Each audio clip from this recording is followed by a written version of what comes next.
अस्सलाम वालेकुम मतीउल्लाह जान MJ TV आपको खबर देने जा रहे हैं 31 जुलाई की रात को, यानी गुज़श्ता रात को ही 12 बजे के बाद जस्टिस कादी फायज़ ईसा ने सुप्रीम जुडिशल काउंसिल के 2 शोकाज नोटिसों का जवाब दे दिया है।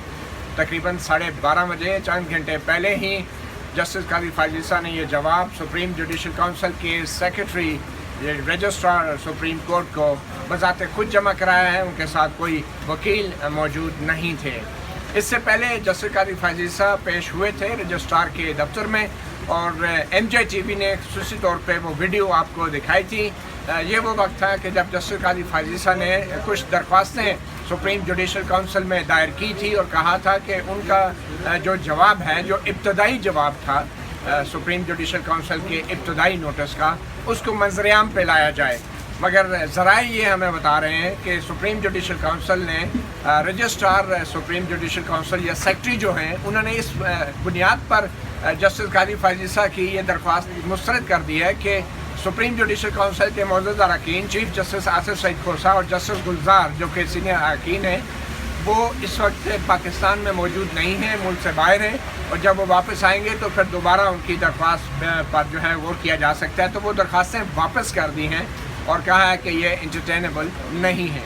आज इसी हवाले से हम बात करेंगे साबिक़ गवर्नर पंजाब और पाकिस्तान के मारूफ कानूनदान पाकिस्तान पीपल्स पार्टी के सीनियर रहनुमा जनाब लतीफ़ खोसा साहब, एडवोकेट लतीफ़ खोसा, और उनसे जानने की कोशिश करेंगे कि क्या इस वक्त सूरत हाल है। जी खोसा साहब, ये जो जवाब जमा कराया गया है सुप्रीम जुडिशल काउंसिल के अंदर, इस जवाब की क्या अहमियत है और ये आखिरी दिन में आधी रात को जमा कराया गया है, तो इससे कोई फ़र्क पड़ता है, कोई टाइम होता है अदालत का, या क्या अहमियत है इस बात की? नहीं, देखें, मेरे ख्याल में ये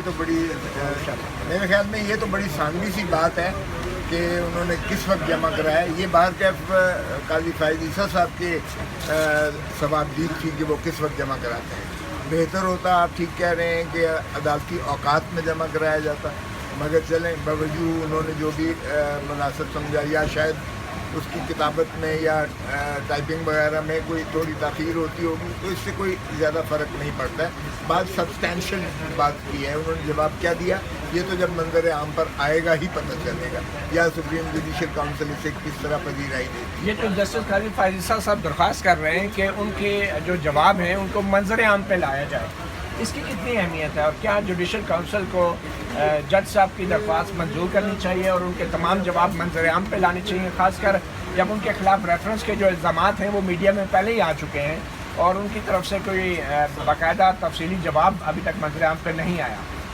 देखें, ये तो जैसे आपने कहा, रजिस्ट्रार का तो कोई अख्तियार नहीं होता, सेक्रेटरी कह लें, रजिस्ट्रार कह लें, उनका कोई अख्तियार नहीं होता है कि वो उसको तस्लीम करें, उस पर एक्सेप्ट करें या मुस्तरद करें, ये उनका। मगर काउंसिल को क्या करना चाहिए? हाँ, काउंसिल की बात रही तो काउंसिल में देखें, चीफ जस्टिस हैं, सीनियर ट्यूनी जज हैं, उसके बाद एक नेक्स्ट जज हैं, फिर 2 सीनियर मोस्ट चीफ जस्टिस हैं, तो 5 मैं समझता हूँ जुडिशल हायरार्की के सबसे बाला तरीन जो है काज़ी उल क़ुज़ात मौजूद है इसमें। तो अब ये तो वही बताएंगे कि इसको क्या मुनासिब। आपके ख्याल में क्या उनका ये हक है कि मंजर-ए-आम पे लाया जाना चाहिए, क्योंकि इल्ज़ामात तो मंजर-ए-आम पे आ गए हैं? मेरे ख्याल में तो कोई कबाहत नहीं है। देखिए, ये ओपन ट्रायल होनी चाहिए हर चीज़ में। जब हम कहते हैं ओपन, हम जब कहते हैं फेयर ट्रायल हो, हम जब कहते हैं कि कौन सी ऐसी पोशीदा बात है, सारी कौम को पता होना चाहिए, सारे मुल्क को पता होना चाहिए, सारे इंटेलिजेंसिया उसको देखे, आप लोग देखें, हम लोग देखें कि इल्ज़ामात क्या हैं, उसके जवाबात क्या हैं, ताकि एक पब्लिक ओपिनियन बनती है लामहला, उसी से जो है अदालत भी शायद उससे इस्तिफ़ादा कर सके। ज़रूरी नहीं है कि अदालत पॉपुलर डिसीशंस करे या मीडिया से मुतासर हो, लेकिन बाहर का एक राय आ रही है और उस आरा को, उन राय को मलहूज़ रखना, उस पर जो है अपना जुडिशल माइंड की एप्लीकेशन करना कोई मुज़ायका नहीं है। देखिए क्या होता है, जस्टिस क्या होती है, वकील क्या होता है, वकील एक इंस्ट्रूमेंट है, इंस्ट्रूमेंटलिटीज़ हैं सारी एक इंसाफ पर पहुंचने के लिए, सदाकत पर पहुंचने के लिए, सच पर पहुंचने के लिए। तो वो आपको कहीं से भी मुयस्सर आए, वो जो है राय कहीं से भी मुयस्सर आए, उसमें कोई मैं नहीं समझता मुज़ायका है। اس لیے وکیل امائکس بھی آپ بلاتے ہیں کہ جی فرینڈ آف دا کورٹ آ جائے، وکیلوں کے علاوہ بھی آ جائے، وہ جنرل بھی آپ کسی کو بلا سکتے ہیں. تو میرے خیال میں تو مذائقہ نہیں ہے. باہر کا فیصلہ حتمی تو سپریم جوڈیشل کاؤنسل ہی کرے گی. ویسے کھوسا صاحب آپ بھی بہت تجربہ کار وکیل ہیں اور یہ سارے معاملات پہلے بھی دیکھتے رہے ہیں. آپ سمجھتے ہیں کہ یہ جو ریفرنس دائر کیا گیا ہے جسٹس قاضی فائز عیسیٰ کے خلاف، آپ کی نظر میں کیا اس کے پیچھے کوئی سیاسی محرکات ہیں، کیا اس کے پیچھے کوئی موٹیو ہے، اور کیا یہ بدنیتی پر مبنی ہے؟ اور خاص کر جو فیصلے جسٹس قاضی فائز عیسیٰ نے دیے دھرنا کیس میں، تو آپ سمجھتے ہیں کہ یہ اس کی سزا بھی ان کو دی جا سکتی ہے اس حوالے سے؟ دیکھیں یہ جو آپ نے بتائے ہیں بالکل ٹائمنگ جو ہے وہ یقیناً ان چیزوں کو ایک اشتباہ دیتی ہے، ان چیزوں کو مشکوک بناتی ہے. جو آپ نے اظہار کیے ہیں یہ ایک خلش ہماری لیگل کمیونٹی کے اندر یہ پائی جاتی ہے، اور شاید میڈیا کے اظہار بھی اس معاملے میں ہوا ہے. تو یہ کہتے ہیں کہ انصاف صرف کرنا ہی نہیں چاہیے بلکہ کرتے ہوئے نظر بھی آنا چاہیے. It should also be seen to be done.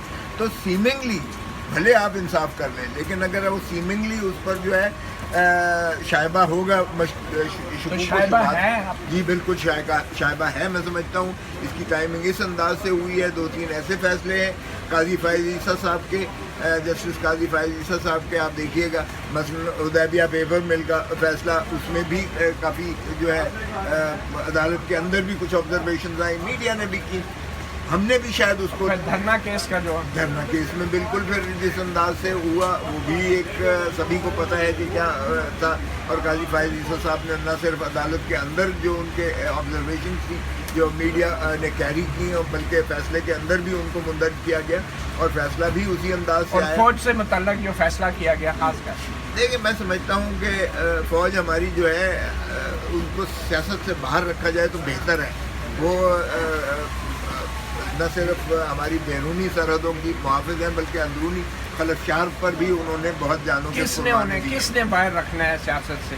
باہر کس نے فوج کو باہر رکھنا ہے؟ یہ تو کس کی ذمہ داری ہے؟ یہ حکومت کی اور ان کی اپنی بھی ذمہ داری ہے. بدقسمتی سے ہمارے ملک میں یہ جمہوری رویوں کا اس انداز سے یقیناً فقدان رہا ہے، اور ہماری ایجنسیز کی انٹرفیئرنس جو ہے ہمارے تمام جو ہے معاملات پر رہی ہے، اور اسی وجہ سے ہر چیز کو ہم شک و شبہات کی نظر سے دیکھیں. اچھا، آپ کے خیال میں یہ جو ریفرنس دائر ہوا ہے اس ریفرنس کو پروسیڈ کرنا چاہیے، یا یہ بھی بدنیتی پر مبنی ریفرنس ہے اور اس حوالے سے جوڈیشل کونسل کو اپنی رائے ضرور دینی ہوگی؟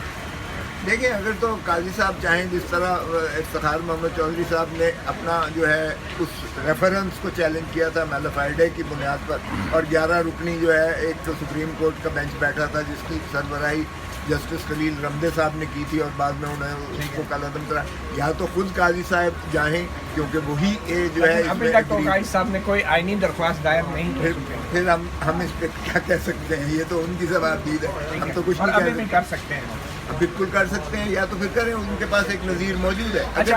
اگر میں کیونکہ اگر وہ ان پر اعتماد کرتے ہیں، ان 5 جو سپریم کورٹ کے اعلیٰ ترین ہائی کورٹ اور سپریم کورٹ کے جو ایک جوڈیشل ہائرارکی ہے، سپریم جوڈیشل کاؤنسل جسے کہتے ہیں، تو پھر ہم اور آپ کون ہوتے ہیں اس پہ اعتراض کریں؟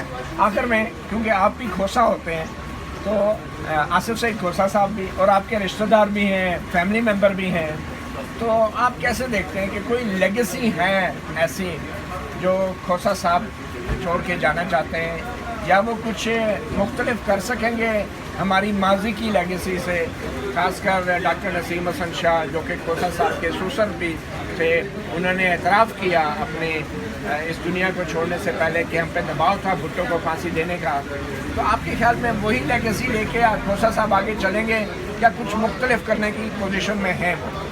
دیکھیں ایک بات میں بڑا واضح کر دوں مطیع اللہ جان کے، جب جج بن جاتا ہے تو رشتہ داریاں ختم ہو جاتی ہیں، رشتہ داریاں آؤٹ آف جوڈیشل فورا ہوتی ہیں، ٹھیک ہے، وہ اپنی جگہ پہ ہے.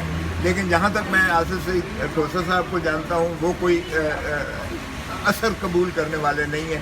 وہ चाहे फॉर हो चाहे अगेंस्ट हो, चाहे पॉपुलर वेव हो चाहे पॉपुलर वेव के अगेंस्ट हो, बरखिलाफ हो, वो नाक की सीध पर चलेगा, वो कानून के मुताबिक फैसला एक करेगा। वजीर आजम को उन्होंने खलील जिब्रान की नज़म की पैरोडी करके फारग किया, दूसरे वजीर आजम को उन्होंने मारियो पोलो के नावल गॉडफादर के आगाज़ से फारग किया, फिर जमानतों के केस में गोल पोस्ट शिफ्ट हुई और जमानतों के सख्त रूल जो है मुतय्यन किए। ये सब कुछ चीफ जस्टिस आसिफ सईद खोसा साहब ने किया। इसके बावजूद आप तवक्को रखते हैं कि वो कोई दबाव नहीं लेंगे? देखें, ये तो खूबसूरती आप देखें कि वो कितना लिटरेट है। ये उन्होंने किसी को गॉडफादर नहीं कहा। अगर आप उस सारे को पढ़े, मैंने दोनों फैसले पढ़े, एक हमारे खिलाफ था, एक मोहतरम नवाज शरीफ साहब के खिलाफ था, तो जाहिर है हम दोनों का हिस्सा रहे। मैंने खलील जिब्रान की नज़म भी बिल्कुल दुरुस्त थी, जो पॉलिटिशियन के बारे में उन्होंने पैरोडी की, सियासतदानों की करप्शन के बारे में। मैं समझता हूँ बिल्कुल दुरुस्त है। देखिए, बदकिस्मती है, हमारी सोसाइटी इस नहज पर पहुंची है, क्यों ना एक जज उसको बावर करवाए। आप कह रहे हैं यूसुफ रज़ा गिलानी साहब को ठीक निकाला उन्होंने? मैं ये समझता हूँ, देखें, वो फैसला एक हो गया। मैं नहीं समझता कि सुप्रीम कोर्ट को अख्तियार है कि वो पार्लियामान के मामलात में वज़ीर आज़म को मुकर्रर करना, उसको रुखसत करना, ये पार्लियामान का काम है। No confidence vote Nawaz Sharif को भी गलत निकाला आप? यही मैं देखें, मैं समझता हूँ कि ये हर अदारे को अपने अपने हदूद के यूथ के गलत अंदर निकाला, नवाज शरीफ को भी, यूसुफ रज़ा गिलानी को भी। फैसले मैं समझता हूँ अगर एहतराज करते तो बेहतर था। हो गया फैसला, उसमें हमने भी एक्सेप्ट किया, मैं उस वक्त हिस्सा था। और आपके पास चारा क्या था एक्सेप्ट करने में? ठीक कह रहे हैं आप, ठीक कह तो रहे हैं। इसके बावजूद आप कहते हैं कि खोसा साहब शायद कुछ मुख्तलिफ कर देंगे इस बार? देखिए, मैं समझता हूँ कि खोसा साहब एक प्रोफेशनलिज्म के जो है दाई हैं, और वो इसको अदारे को कोशिश करेंगे, पूरी अपनी कोशिश करेंगे। कामयाब होंगे कि नहीं? नहीं, बिल्कुल कामयाब उस अंदाज से तो हो चुके कि उन्होंने एक पेंडेंसी को सुप्रीम कोर्ट की, आपने देखा, बहुत ज़्यादा किया। अगर आखिर में ये बताएं कि जस्टिस काजी फायज ईसा को अगर निकाल दिया गया तो आपके ख्याल में इसके क्या नताइज हो सकते हैं?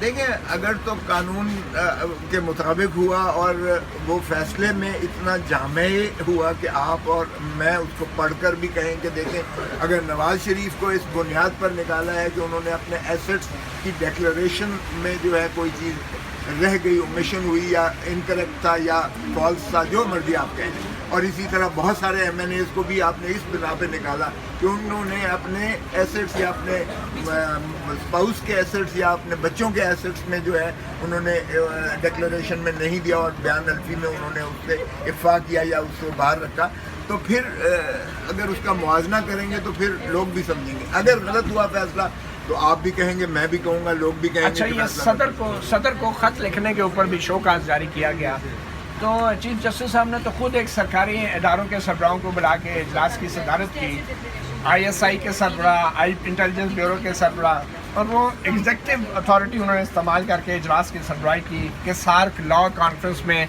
इंडिया के चीफ जस्टिस आ रहे हैं, उन्हें हेड ऑफ स्टेट की सिक्योरिटी देनी है, अगर वो ना दें तो इंडिया के चीफ जस्टिस नहीं आएंगे। कौन सा आसमान गिर जाएगा अगर इंडिया के चीफ जस्टिस नहीं आएंगे?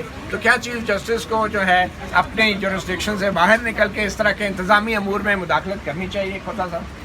देखिए, मैं नहीं समझता कि ये दूसरे नोटिस का कोई जवाब मेरी नज़र में तो कम से कम नहीं बनता है। अगर वो सदर पाकिस्तान को ये लिख रहे हैं खत कि भाई पब्लिक में तो पहले ही आ गया, मीडिया पे भी प्रिंट हो गया, मुझे भी उसकी नकल दे दी जाए, मैं भी ताकि उसको देख लूँ और उसका अपना जो है जो भी अपना मेरा मौक़िफ़ है मैं भी वो बयान कर सकूँ। अगर इस तरह से पब्लिक ट्रायल ही होना है तो मैं नहीं समझता उसमें कोई मुज़ायका। और वैसे भी इस्तीफ़ा भी सदर को ही लिखा जाता है सुप्रीम कोर्ट, जाहिर है इस्तीफ़ा भी उस सदर ही को लिखा जाता है और एक्सेप्ट भी वही करते हैं, और जब सुप्रीम जुडिशल काउंसिल कोई फैसला देती भी है उनके खिलाफ तब भी रिमूवल जो है वो सदर पाकिस्तान ही करती है। बहुत शुक्रिया एडवोकेट लतीफ़ खोसा साहब, हमें आपने MJTV को वक्त दिया। आपने सुना सीनियर कानूनदान एडवोकेट सरदार लतीफ़ खान खोसा जो कि जस्टिस काजी फायज ईसा ने जो जवाब जमा कराया है सुप्रीम जुडिशल काउंसिल में कुछ घंटे पहले ही, उसके हवाले से अपनी राय का इजहार कर रहे थे। MJTV से इतना ही। मतीउल्लाह जान को इजाज़त दीजिए। अल्लाह हाफ़िज़।